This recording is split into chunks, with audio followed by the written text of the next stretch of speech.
Hey there guys, it's Hassan with Turkish Realtor. Today let's go ahead and talk a little bit about down payments in Turkish realty sector, okay? Down payments, which we call KAPORA.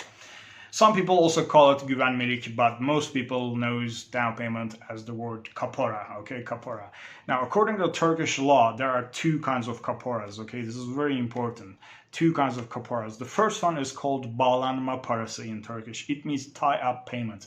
Bağlanma parası, tie-up payment.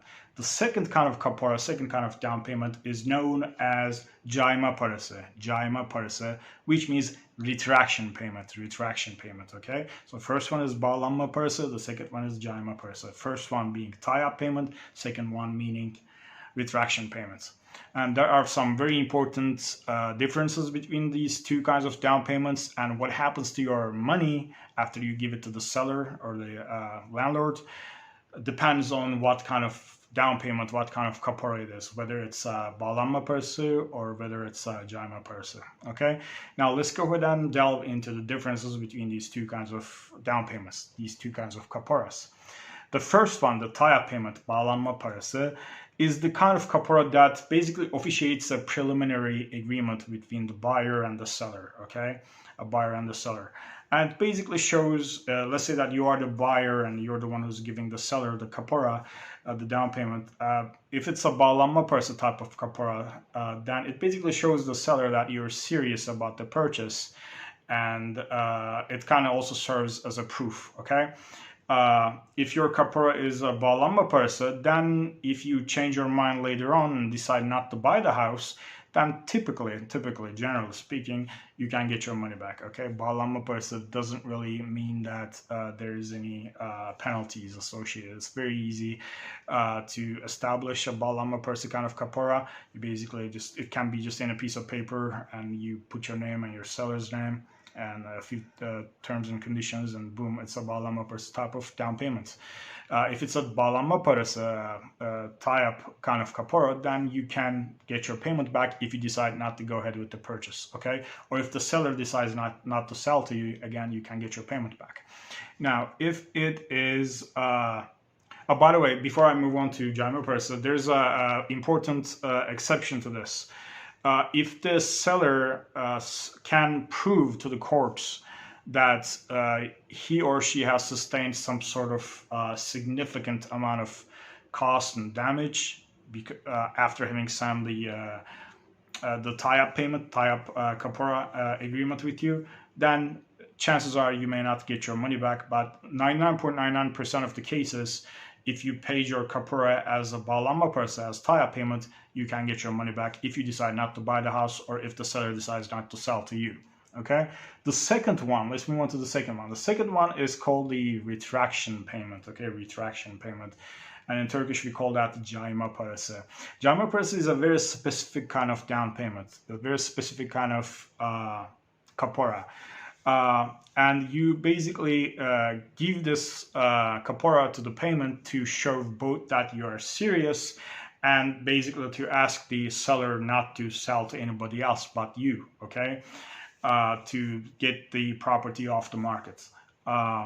You typically pay cayma parası, the retraction type of payment, down payment, in order to officiate sale, like while you're signing a sales agreement with the seller. And this needs to be notarized. It's very important for this document to be notarized.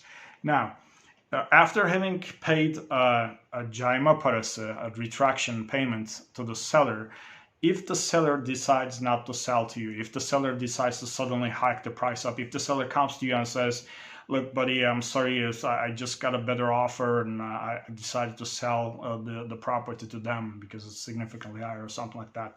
Then, if it's a retraction, a cayma parası kind of KAPORA, then not only can you get your KAPORA back, okay, but you also get to collect a penalty fee from the seller equal to the amount of the KAPORA. Okay, let's say you paid 50,000 lira KAPORA to the seller under terms of cayma parası, retraction payment, kind of KAPORA.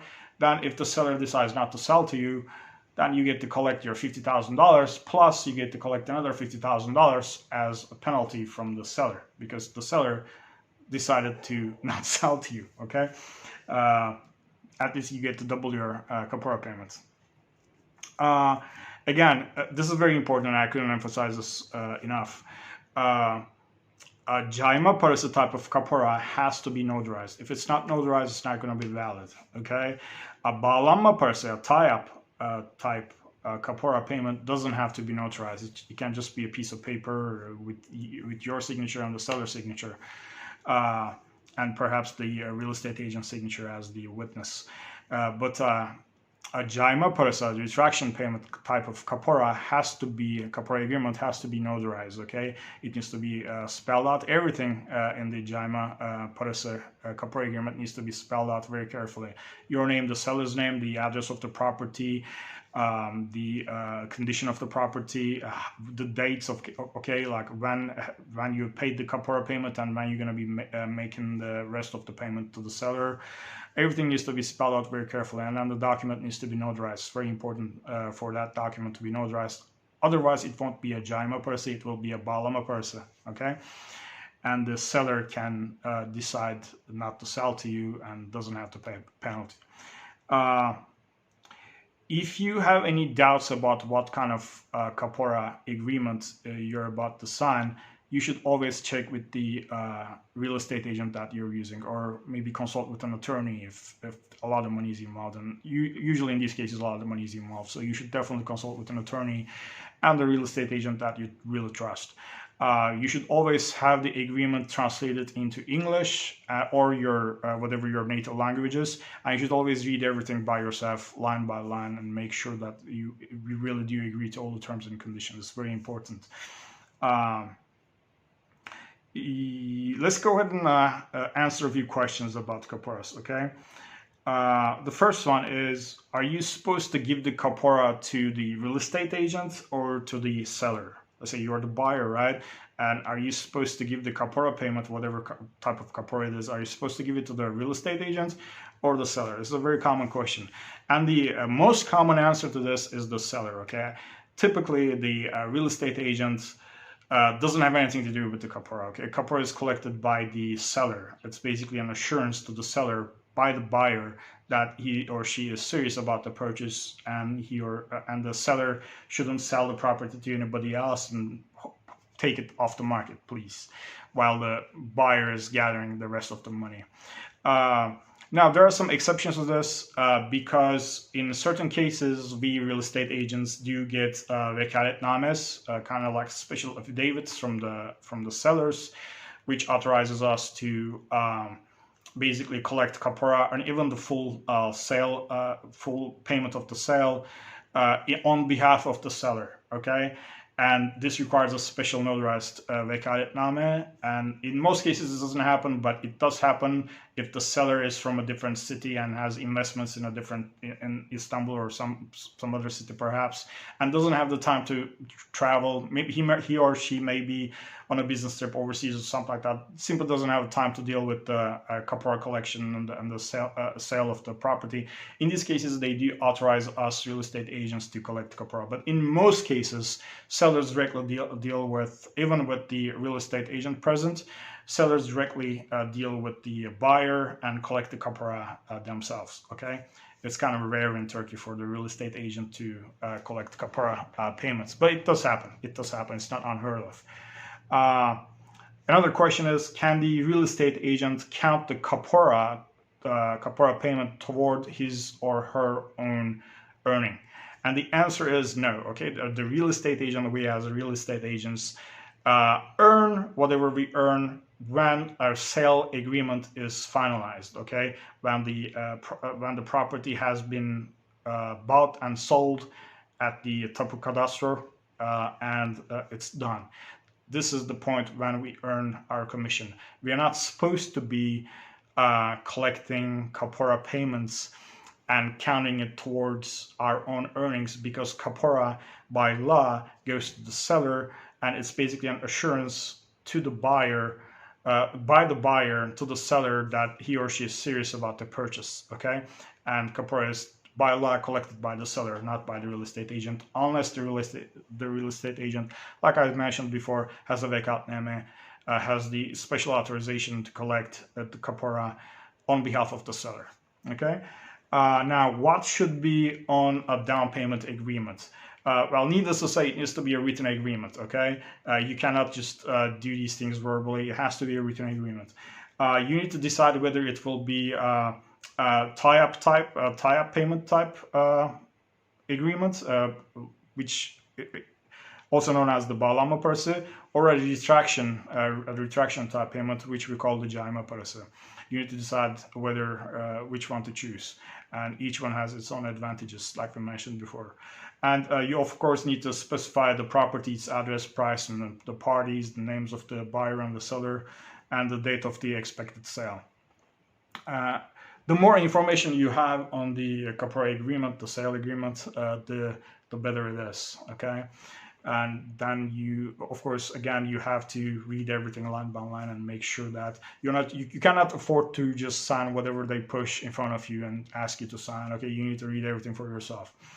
And if it's a cayma parası type of KAPORA, you need to make sure that it's notarized. Otherwise, it doesn't count as cayma parası, and it reverts back to being a bağlanma parası, a tie-up payment.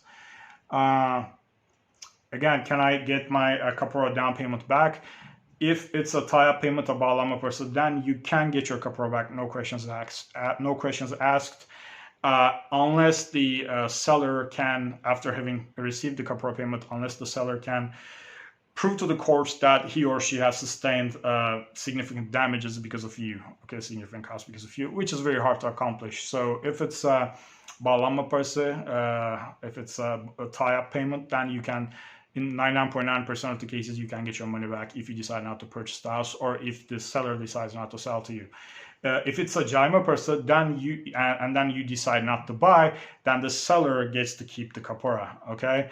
If the seller decides not to sell to you after having signed the cayma parası, retraction payments type of down payment agreement, then you get to, not only do you get your KAPORA back, but you also get a penalty payment from the seller in an amount that's equal to the initial KAPORA payment. And again, this has to be a notarized document. The cayma parası agreement has to be notarized. And those are the two kinds of down payments, two kinds of KAPORAs that are in effect in Turkey, guys. That's pretty much it. If you have any questions about these topics, about KAPORA or any other real estate related question, please go ahead and ask me in the comments section. Please go ahead and like this video. I'd really appreciate that. And go ahead and subscribe to this channel. I would really appreciate it, and I would love you for it.